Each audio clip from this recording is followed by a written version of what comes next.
To fix wireless charging not working issues in Samsung Galaxy S26 Ultra. First of all, restart device.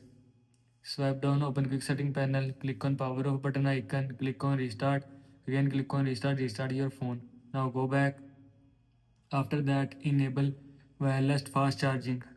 Open setting, scroll down, click on battery, click on charging setting.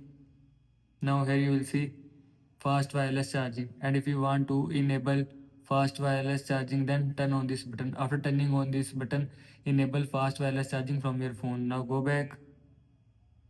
After that, software update. Open setting, scroll down, click on software update, click on download and install.